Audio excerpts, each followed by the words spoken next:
सारे संसार को प्रकाशित करने वाले भगवान सूर्यदेव आपके अष्टम भाव पर गोचर करने जा रहे हैं। कब करने जा रहे हैं, इसका क्या प्रभाव होगा, इसी बारे में हम सब मिलकर के यहाँ पर चर्चा करेंगे और जानने का प्रयास करेंगे कि इसका वास्तविक प्रभाव क्या हो सकता है, कैसे यदि इसके प्रभाव कुछ हमको नकारात्मक भी मिलते हैं तो कैसे इसके प्रभाव को सकारात्मक बनाया जा सके। क्रम बाई क्रम समझने का प्रयास करते हैं। भूलना नहीं है, यही आपके दशमेश हैं, दशम भाव के स्वामी हैं, जो कि आपके कैरियर भाव हो जाते हैं। यदि आपका जन्म वृश्चिक लग्न में हुआ है, लग्न के आधार पे देखिए सटीकता ज़्यादा बैठेगी। और यदि आपको जानकारी नहीं है कि आपका लगन कौन सा है, उस स्थिति में आप इसे वृश्चिक राशि के अनुसार देख सकते हैं। वृश्चिक लगन वृश्चिक राशि से ठीक दशम भाव के अधिपति हो जाते हैं भगवान सूर्य नारायण, और इसी भाव के अधिपति होने के कारण आपके कर्मों का सारा लेखा जोखा भगवान सूर्य के हाथ में होता है। इसलिए क्योंकि आपके कर्मेश हो गए हैं भाई, आपने जो भी कर्म किया है उस कर्मों के लाभ हानि या आपको सफलता असफलता, ये सब सूर्य के गोचर के अनुसार आपको जानकारी हो सकती है। इसीलिए आपको ये जानना आवश्यक है कि अभी का सूर्य कहाँ गया है। तो सूर्य गए हैं अभी आपके अष्टम भाव पर। कब गए हैं तो डेट ध्यान रखिएगा, 15 जून सन 2023 का वो दिन होगा जब रात्रि करीब 7:30 बजे ये सूर्यदेव आपके सप्तम भाव को छोड़ करके अष्टम भाव पर आएंगे। कब तक रहेंगे तो 15 जुलाई 2023 तक रहेंगे। ध्यान रखिएगा, सूर्य का गोचर एक राशि पर 1 महीने तक होता है। इस प्रकार से यदि इसमें देखेंगे कितना है, इसमें 12 घर हैं, मतलब 12 घर 12 राशियां हो गई। एक राशि पर 1 माह तो 12 राशियों पर 12 माह, और यही मिल करके 1 वर्ष का निर्धारण होता है। इसी कारण से हम 1 वर्ष का एक वो मानते हैं, सायन वर्ष मानते हैं। अब ये सूर्य जब अष्टम भाव पर आएंगे, अष्टम भाव का है का पहले तो ये समझते हैं। अष्टम भाव है मुख्यतः हमारे जीवन में रुकावटों का, परंतु ये ध्यान रखना है अष्टम भाव ही परिवर्तन का भाव है, अष्टम भाव ही हमारे जीवन में रिसर्चों का भाव है। तो अब हमें ध्यान कहाँ देना है, तो यदि जीवन में पहले से कोई पीड़ाएं चल रही हैं, कोई शारीरिक समस्याएं हो सकती हैं, कोई आर्थिक समस्याएं हो सकती हैं, कोई पारिवारिक समस्याएं भी हो सकती हैं, तो इन समस्याओं से निपटारा के लिए आपको ध्यान रखना होगा। किसी प्रकार से यदि स्वास्थ्य में परेशानी है तो वो बढ़ने न पाए, इसका आपको सजगता पूर्वक ध्यान देना है। यदि आपके कुटुंब में परिवार में कोई असंतुलन चल रहा है, आपसी विवाद चल रहा है, तो उस पर भी आपको ध्यान देने की आवश्यकता है, वहाँ पर कोई बढ़ोतरी ना हो। अब जो लोग यहाँ पर परिवर्तन चाह रहे हैं अपने लाइफ में कि मेरे परिवर्तन कब होगा, तो ये सूर्य भगवान पूरे 1 साल के लिए, 1 साल के बाद 1 महीने के लिए इस भाव पर आए हुए हैं। परिवर्तन ला करके रहेंगे, ऐसा हमारा मानना है। कहाँ से परिवर्तन देंगे?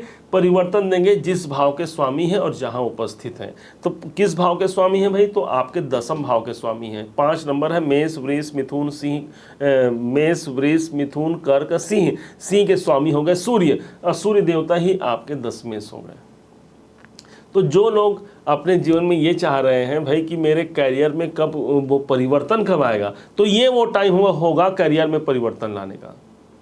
यदि आप चाहते हैं अपने कर्म क्षेत्र में कोई परिवर्तन करना चाहते हैं, कोई बदलाव करना चाहते हैं, ये अनुकूल समय है, इस टाइम पर वो परिवर्तन हो सकता है। अब यदि कोई लोग रिसर्च फील्ड से जुड़े हुए हैं, जो रिसर्चर हैं, उनके लिए ये सूर्य तो वरदान हो गया। मानिए कि आप जो भी कार्य करते हो उस कार्य से जुड़ करके आपको उसके गुप्त रहस्यों तक पहुंच पाने का एक सोर्स हो गया, क्योंकि अष्टम भाव हमारे गुप्त रहस्य हैं, तो वहां तक आपको पहुंचाएगा। सूर्य स्वयं एक ज्ञान, एक बुद्धिमता है, इसलिए आपका बुद्धिमता, आपकी ज्ञान अष्टम भाव में रहेगी। भूलना नहीं है, यही सूर्य हमारी आत्मा है।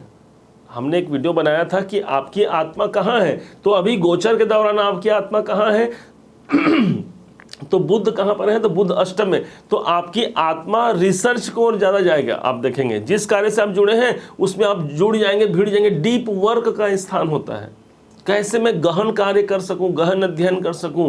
जो लोग शिक्षा में हो अपनी शिक्षा में गहन अध्ययन करेंगे, पारिवारिक जीवन में यदि कोई परेशानी है तो वहां पर गहन अध्ययन करेंगे। मतलब कुल मिला करके ये 1 महीने का समय आपको उन परेशानियों से बाहर निकलने का एक अच्छा खासा रास्ता प्रदान कर सकता है। बस आपको यही समझना है। अब दशमेश होने के कारण यदि आपके गवर्नमेंट सेक्टर में हो सकता है कि आप गवर्नमेंट एम्प्लॉय हो या गवर्नमेंट सेक्टर से जुड़ना चाहते हैं, उन सब में यहाँ पर थोड़ी बहुत बाधाएं देखने को मिल सकती हैं। जो लोग तैयारी कर रहे हैं गवर्नमेंट जॉब की, उन्हें भी यहाँ पर परेशानी देखने को मिलेगी, क्योंकि हमारा दशमेश अष्टम पर आया हुआ है। अब इनकी दृष्टि की बात करते हैं। 1 2 3 4 5 6 7 सूर्य की दृष्टि होती है, 7वीं दृष्टि पड़ रही है आपके धन भाव पर। धन भाव इसलिए हो गया सबसे इंपॉर्टेंट आपके लिए, क्योंकि ये घर हो गया 9 नंबर लिखा है, मतलब ये घर किसका हो गया? गुरु का हो गया।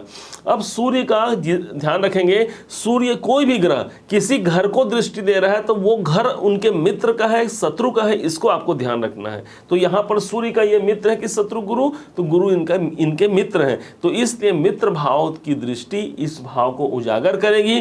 दूसरा भाव कहेगा, दूसरा भाव है आपके पैसों का। सीधा बात अगर बताया जाए तो आपके पैसों का भाव है, आपके बैंक बैलेंस का भाव है, आपके पारिवारिक जनों का भाव है, आपकी वाणी का भाव है।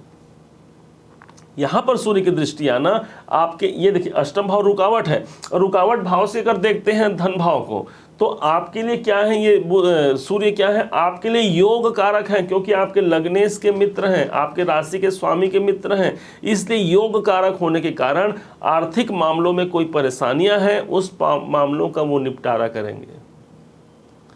लग रहा है हमें कि हमारे पैसे कहीं फंस गए हैं और वो सही टाइम में वो रिकवरी नहीं हो रहे हैं, तो यहाँ पर सूर्य अष्टम भाव रुकावट के भाव से धन भाव को देखेंगे, मतलब रुका हुआ पैसा भी आपके हाथ में आएगा।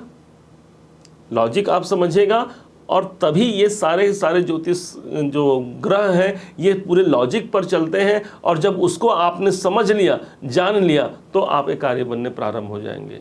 तो सूर्य क्या बोल रहे हैं? मैं फंसा हुआ पैसा जो है उसको रिकवरी कराऊंगा। तो इस 1 महीने में यदि आपको लगता है कहीं से लेना है तो आप उनसे बातचीत कर सकते हैं सुलभता से। यदि वो अनुबंध फिक्स हो जाए तो शायद आपको अच्छा लाभ हो जाए। कुटुंब का भाव भी यही है जहाँ सूर्य देख रहे हैं। यदि पारिवारिक जीवन में पति पत्नी के मध्य या दाम्पत्य जीवन हो गया, या अपने प्रेमी युगल के साथ किसी प्रकार से मनमुटाव की स्थिति चल रही है, सूर्य देवता मित्र दृष्टि दे रहे हैं, वहाँ पर भी मित्रता होने की संभावना सर्वाधिक बन जाएगी। अब सूर्य यही भाव को देख रहे हैं, दूसरे भाव को, द्वितीय भाव हो गया आपकी वाणी का, हो गया आपकी बोलचाल की भाषा का हो गया। भाई बोलचाल भाषा में यदि सूर्य यदि हमारे दूसरे भाव को देखें तो वाणी में भी एक प्रकार की मधुरता कायम करते हैं। सूर्य कैसे हैं भूलना नहीं, सूर्य एक राजा है, तो वाणी में कैसा बनाएगा? एक राजा के समान आपकी वाणी हो सकती है। एक ओज आएगा, एक तेज आएगा वाणी में, और माना जाता है कि जिनके वाणी में यदि दम हो तो वो बड़े से बड़े मैदान को तो आधा अपने वाणी से ही जीत लिया। तो इस प्रकार से इस 1 महीने में आपको यहाँ के भी सारे के सारे एडवांटेज मिलने वाले हैं, क्योंकि सूर्य की अच्छी दृष्टि यहाँ पर पड़ रही है। अब एक पॉइंट और आप ध्यान से समझिएगा, इसी बीच में होगा क्या? इसी बीच में बुध का गोचर भी हो जाएगा। बुध का को हमने इस वीडियो में इसलिए भी ऐड करना आवश्यक हो गया था, क्योंकि बुध के घर पर ही तो सूर्य गए हुए हैं, मिथुन राशि पर ही सूर्य आए हुए हैं, और यही बुध 24 जून 2023 का वो दिनांक होगा जिस दिन बुध आपके व्यापार भाव को छोड़ करके सूर्य के साथ ही आ जाएंगे। कब तक रहेंगे? 8 जुलाई 23 तक रहेंगे। तो इस दरमियान क्या करेंगे? भाई बिजनेस भाव के स्वामी हैं, इस बार बिजनेस भाव को छोड़ करके अष्टम भाव पे आएंगे, तो एक प्रकार से बिजनेस में बदलाव, अष्टम या बिजनेस से धन प्राप्ति, क्योंकि बिजनेस भाव से दूसरा भाव होने के कारण हमारे व्यापार से भी हमको धनदायक स्थिति बन सकती है। ध्यान रखना है, किसी प्रकार से हमें हताश नहीं होना है। हो सकता है इस टाइम पर बुध आपके बुद्धि को थोड़ा बहुत भटका दे, या थोड़ा सा कहीं पर हमारे निर्णय क्षमता को कमजोर करा दे, या कॉन्फिडेंस को गिरा दे, क्योंकि बुध आपके लग्नेश के शत्रु होने के कारण ऐसा खेल खेल सकते हैं। लेकिन भूलना नहीं है, सूर्य और बुध जब एक संग होते हैं तो बुधादित्य नाम का एक योग बन जाता है, जो कि अष्टम भाव पर हुआ है।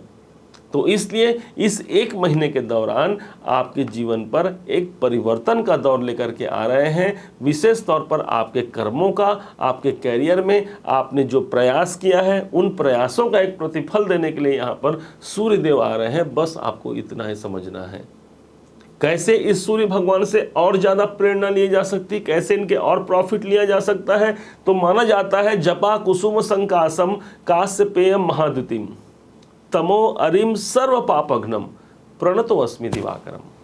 तो सभी प्रकार के पाप, सभी प्रकार के कष्ट, सभी प्रकार के कर्मों के दंड को एकमात्र भगवान सूर्य भगवान को यदि हमने प्रणाम कर लिया तो मानो उसे हमने प्राप्त कर लिया। भानु प्रिय नमस्कार शिव जल अभिषेक। भगवान शंकर जी जल अर्पण करने से प्रसन्न होते हैं, उसी प्रकार से भगवान सूर्य वो प्रणाम करने से सबसे ज़्यादा प्रसन्न होते हैं, ऐसा शास्त्रों का मत है। भगवान सूर्य को प्रणाम कीजिए सुबह उठ करके, आपके दसम भाव जागृत हो जाएंगे, आपके कर्मों का अच्छा खासा आपको हिसाब देखने को मिल जाएगा।